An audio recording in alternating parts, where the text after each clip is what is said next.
Welcome back. Now it's time for our weekly energy update with Dan McTeague, President of Canadians for Affordable Energy. All yours, Dan. Hello again, Julie. And looks like we're heading into the first week of November. And that means, of course, not just in Canada, but most importantly, all eyes are going to be paying attention to what happens in the United States.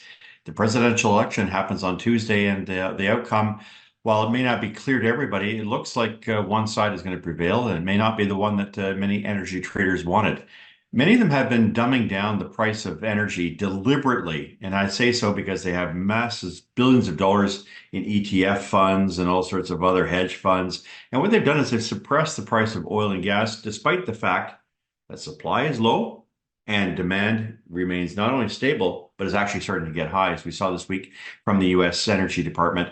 What it really means is that the good times are going to end. We've been living in this bubble that has been rather deliberate by the Green Democrats who've been trying to use their power and influence in hedge funds and other various assortments of strategies that they've been using to try to, as it were, sell off oil and try to trivialize it and try to find all sorts of excuses. They're running out of excuses. There are literally no more. So what that means is that both Canada and the United States can expect that at the end of November, so the next 3 to 4 weeks, we're going to start to see prices moving up. And it's going to be very uncomfortable because it shouldn't have gone down to begin with. And companies like areas of the world like OPEC and others have decided, yes, they're going to continue to be disciplined in terms of cutting back production. U.S. oil wells aren't doing exactly, spectacularly. They've been called upon to shoulder a lot of the responsibility, especially on natural gas and LNG, to be able to supply the rest of the world in regards to, sanctions on Russia, for instance. And we also know that there could be, some significant pressure, coming forward on Iran.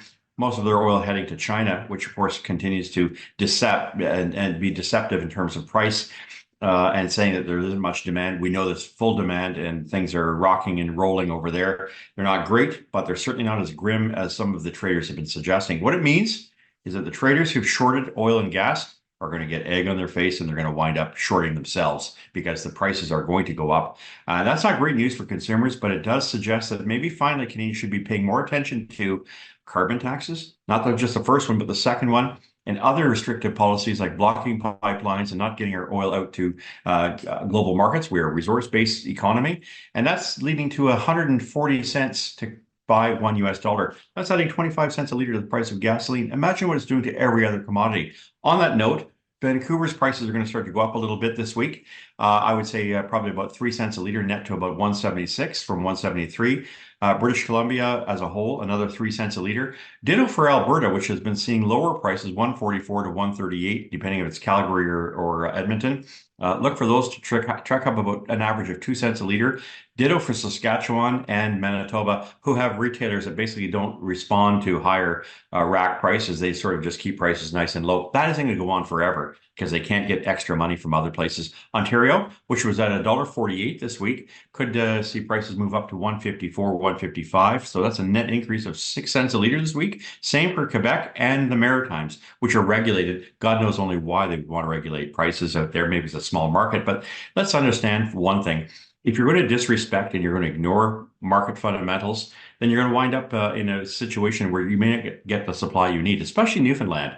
There's a 11, 12 cent a liter difference between premium and unleaded regular, and yet they only allow you 6 cents a liter. That's insane. That might have existed back in the 1990s, but trying to control prices isn't a very bright thing to do, and I think that's one of the reasons why. If the Maritimes wanted to do something for itself, given that everybody is predicting what gas prices will be, why have a bunch of bureaucrats that come out of your tax dollars, hired to be able to try to replicate what the industry is doing? I've had this complaint for quite some time, and I shrug my shoulders like it doesn't matter. And then some people say to me, well, hey, Dan, your prediction on gas prices isn't correct. Well, that's only because bureaucrats are trying to find a way to discourage and to deceive what, in fact, true prices are in international markets. Imagine if you did this for other products. I know we do that in terms of marketing boards and whatnot, but that's on the supply side. I'm talking about the price. So, if you're in Atlantic Canada, it's time to really think about taking that little comfy cushion that you've had that's costing you a lot more money and get rid of it and have daily or double daily prices in terms of where you're going the next day. That gives you more predictability and it keeps more pennies in your pocket. That's it for this week, Julie, and we'll talk to you next week. Thanks for that, Dan. All right, stay with us. Up next, Canada's health minister announced that 1 million Canadians have received care under the federal dental care plan. And the NDP calls on Ottawa to probe the use of AI by landlords to determine rental pricing. Stay with us.